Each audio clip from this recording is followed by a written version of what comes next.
Imagine a world where people spend over 3 hours a day staring at a tiny screen. Shocking, right? Well, that's the world we live in today. On average, people check their phones every 12 minutes, and some even touch their phones more than 2,000 times a day. It's a pressing problem that is reshaping society, and it's called phone addiction. Phone addiction, or nomophobia, is a modern-day phenomenon that's gripping the globe. It's not just about the hours spent scrolling through social media or the constant need to check notifications.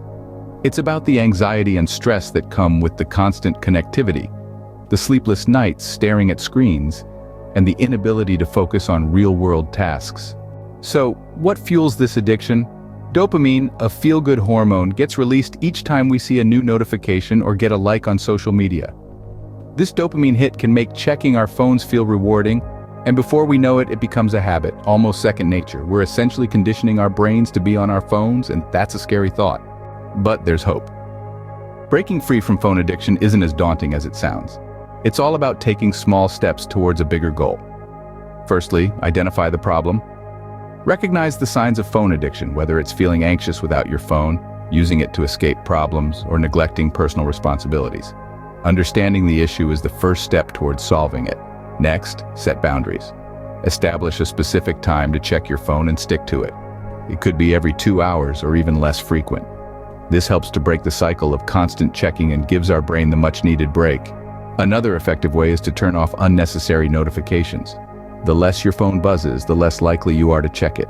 This can significantly reduce the dopamine hits and make it easier to resist the temptation. Also, consider using phone usage tracking apps.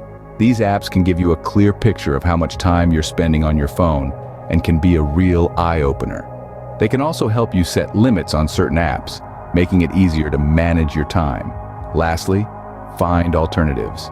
Engage in activities that you enjoy and that can distract you from your phone. It could be reading a book, going for a walk, or even learning a new skill. Replacing screen time with meaningful activities can help you break free from the grasp of phone addiction. To sum it up, phone addiction is a pressing issue that's affecting millions worldwide. It's not just about the time spent on the phone, but also the impact it has on our mental and physical health. But the good news is that it's a problem that can be solved. By recognizing the signs, setting boundaries, turning off notifications, using tracking apps, and finding alternatives, we can take control of our phone usage and lead healthier, happier lives. So, let's not let our phones control us. Let's take back control and live in the real world, not just the digital one.